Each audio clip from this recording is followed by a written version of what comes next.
Hello, my name is Maggie. Today we're going to be doing a top 5, more like a top 7, of Polarizing Books.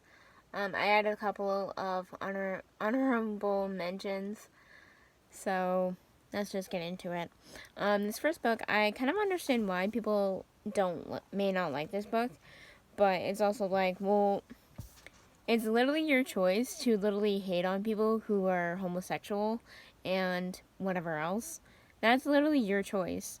But it's really not their choice to be gay or be a part of the LGBTQ plus community. So if you don't like it, then you can literally screw off. But I'm also talking about The Perks of Being a Wallflower. And I literally just loved this book. And it's literally a censored book. So, and or a challenged book, whatever you may call it.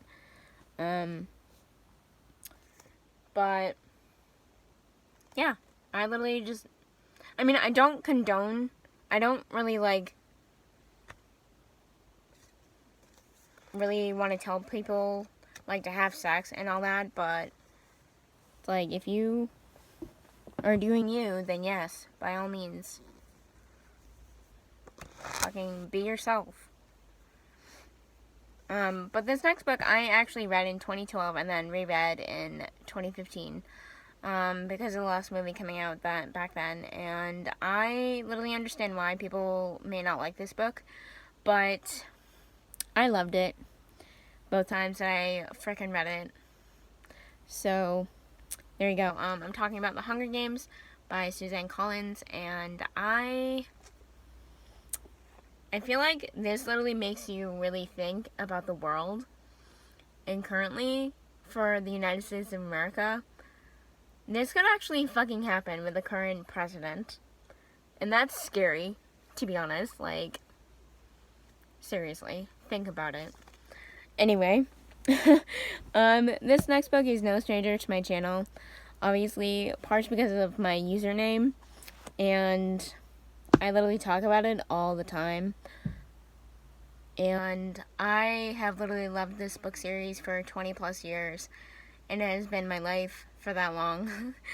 But it is Harry Potter and the Philosopher's Stone / Sorcerer's Stone, whatever.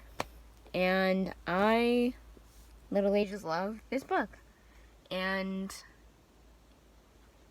I know at least one person who does not like this book. We're still kind of friends, but it's also I don't really know what to say to you other than talking about books and or Harry Potter. And if you don't like it, then you can literally not be my friend. Sorry, not sorry. Anyway.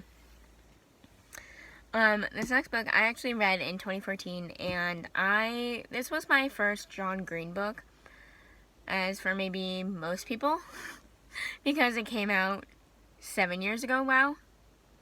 Oh my god, I'm literally at a loss for words. But I'm talking about The Fault in Our Stars by John Green.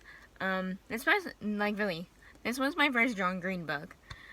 And then I read Paper Towns, and then I read Turtles All the Way Down, and yet I still have his other books to read, and also Hank's book to read. And, yeah, I literally just love this book, and it's also, I understand that it's, really popular, like the majority of these books that I'm talking about, but I liked it, and whatever. I really loved it. I loved it, okay? Seriously.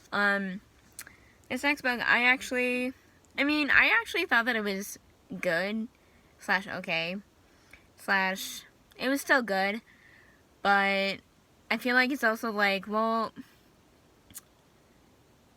I read it twice, so I'm not really sure of what, it was a good experience both times. And I do love this author partially because we had the same birthday, and partially because I literally love Eleanor Park and whatever. But with Fangirl by Rebel Roll, I do have the exclusive edition. So, I guess it was pretty much good in a way that I got the exclusive edition. But, I can kind of see, why people may not like it it was like okay for them. But yeah. So, and which brings me to another book, also by Rainbow Rowell. When I read this, I kept referring it to Harry Potter, even though it's not Harry Potter in any way.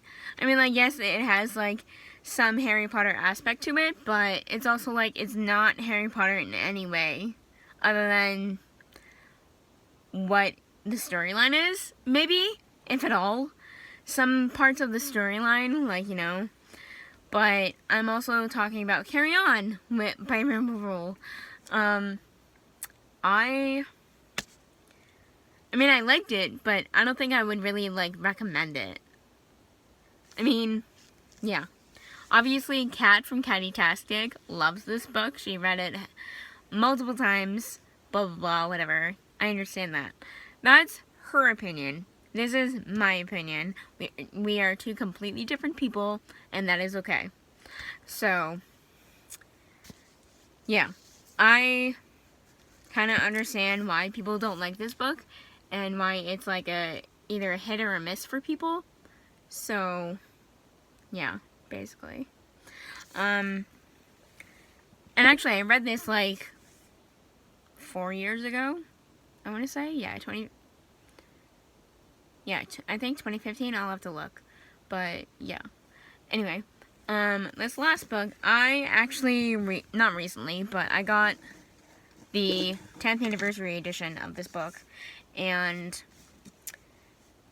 I actually got it from one of my friends because I kept bugging her about it to read it, and she has read it, actually, and she didn't like it, and I kind of see, like, why she may not like it, other than it may not be her thing, or whatever, and that is The Book Thief by Marcus Zuzak.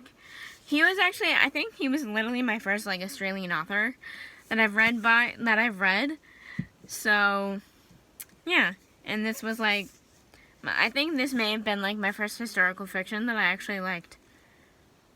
So, yeah, that's actually first for me, because I don't really think that I liked historical fiction, so, even before this book, like, I don't think I even liked historical fiction before this book, so I'll actually have to try out some more, so, and see if I like that instead of the Book Thief, lol.